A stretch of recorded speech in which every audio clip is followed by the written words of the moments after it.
मधुरा, इथे विसर्जन जे आहे ते थोड्याच वेळापूर्वी सुरू झालेलं आहे.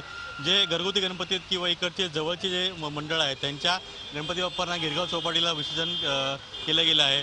पण सकाळपासून म्हणजे पहाटे वाजल्यापासून इथे पाऊस सुरू असल्यामुळे संपूर्ण इकडची व्यवस्था ती कोलमडल्यासारखी दिसते आहे. कारण का मुंबई पोलिसांना ज्या पद्धतीनं या ठिकाणी बंदोबस्त करता तैनात करण्यात आलं होतं तसे मुंबई पोलीस या ठिकाणी दिसत नाही आहेत. कारण का त्यांच्याकडे रेनकोटची कमी असं वाटतंय. कारण का फक्त ट्रॅफिक पोलीस आणि काही निवडक पोलीस जे आहेत तेच या ठिकाणी रस्त्यावरती आहेत आणि बंदोबस्त करतायत, ट्रॅफिकची अरेंजमेंट करतायत. पण मुख्य जो पोलीस बंदोबस्त आहे तो अजूनही त्या ठिकाणी एक गाडी आहे, निळ्या कलरची मोठी बस आहे राज्य राखीव दलाची, त्यामधले सर्व जवान जे आहेत त्या गाडीमध्ये बसलेले आहेत. त्याच पद्धतीनं या ठिकाणी मुंबई पोलिसांची गाडी आहे, आतमध्ये एक मोठी व्हॅन आहे. त्या सर्व गाड्यांमध्ये मुंबई पोलिसांचे लोक अजूनही बसलेले आहेत. अशा परिस्थितीमध्ये जो पाऊस सुरू आहे त्यामुळे कशा पद्धतीने बंदोबस्त करायचा किंवा कशा पद्धतीनं या संपूर्ण चौपाटीवरती येऊन इथे सुरक्षा व्यवस्था करायची असा प्रश्न मुंबई पोलिसांसमोर आहे. मुळात या ठिकाणचे रस्ते जे आहेत गिरगाव चौपाटीवरून जो त्या दिशेने येणारे जे रस्ते आहेत त्या ठिकाणी आता वनवे वाहतूक केली जाणार साधारणपणे 12 वाजल्यानंतर. कारण का या संपूर्ण जो गणेश गल्लीपासूनचा चौपाटीपर्यंतचा मार्ग आहे तो पूर्णपणे आता एकेरी मार्ग केला जाणार आहे. कारण का त्या ठिकाणी मोठ्या प्रमाणात ट्रॅफिक झाल्यानंतर आणि विसर्जनाच्या मिरवणूक आल्यानंतर मोठं ट्रॅफिक जाम होतं ते कुठेतरी टाळण्याकरता मुंबई पोलिसांनी हा निर्णय घेतलेला आहे. पण जो पाऊस आहे तो पाऊस जर असाच सुरू राहिला तर या ठिकाणी जी दरवर्षी गर्दी होते ती गर्दी कुठेतरी कमी होईल असं दिसतंय. बरोबर आहे, गर्दी कमी होते असं दिसतंय. एकूणच आपण बघितलं की पावसाचा कुठेतरी सुरक्षेमध्ये अडथळा निर्माण झालेला आहे. मात्र आता मोठमोठ्या गणपतींचा मिरवणूक सोहळा देखील सुरू झालेला आहे. अजित, छोटे गणपती, घरगुती गणपती यांचं विसर्जन सध्या तिथे सुरू असेल.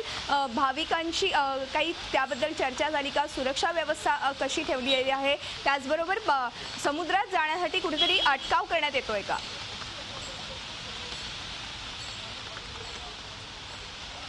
नक्कीच मधुरा, एक सर्वात पहिलं म्हणजे 2 वर्षापूर्वी मुंबई उच्च न्यायालयानं आदेश दिले होते की कोणत्याही चौपाटीवरचं चित्रीकरण करण्याकरता कोणालाही परवानगी दिली जाऊ नये. तसे मोठमोठे बॅनर देखील मुंबई पोलिसांनी या ठिकाणी लावलेले आहेत आणि आतमध्ये कोणाला देखील म्हणजे कुठल्याही प्रसारमाध्यमांना आतमध्ये जाऊन शूटिंग करण्यासाठी तिथे अलाव केलं जात नाही आहे. अशा परिस्थितीमध्ये नेमकं आतमध्ये कशा पद्धतीने गणपती बाप्पाचं विसर्जन केलं जातं हे दृश्य आपण पाहू शकत नाही आहे. कारण का त्या ठिकाणी संपूर्णपणे म्हणजे आतमध्ये कोणत्याही प्रकारचे कॅमेरे आहेत, BMCचे जे कॅमेरे आहेत त्यांचं फक्त आउटपुट या ठिकाणी दिलं जाईल. पण मुळात जो पाऊस पडतोय त्या पावसामुळे मोठ्या प्रमाणावर या ठिकाणी सुरक्षा व्यवस्थेचा बोजबारा उडालेला आहे.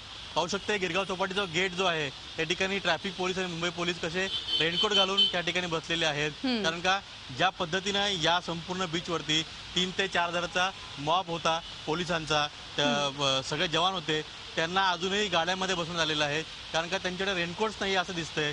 मुळात आता हा बंदोबस्त कसा केला जाईल हा आता एक मोठा प्रश्न निर्माण झालेला आहे. असाच जर पाऊस संध्याकाळपर्यंत सुरू राहिला तर मोठी अडचण या ठिकाणी निर्माण होईल. साधारणपणे या संपूर्ण गिरगाव चौपाटीच्या परिसरामध्ये कुठल्याही प्रसारमाध्यमांना आतमध्ये जाऊन दिलं जात नाहीये. मुंबई उच्च न्यायालयाचे आदेश आहेत. अशा परिस्थितीमध्ये नेमकं कसं या ठिकाणी विसर्जन होईल हे आता जे BMCचे जे कॅमेऱ्यांचे आउटपुट आहेत ते दिल्यानंतर आपल्याला दाखवता येईल. मुंबई उच्च न्यायालयाच्या आदेशानंतर आतमध्ये कुठल्याही प्रसारमाध्यमांना जाऊ दिलं जात नाहीये. झी 24 तास रहा एक पाऊल पुढे.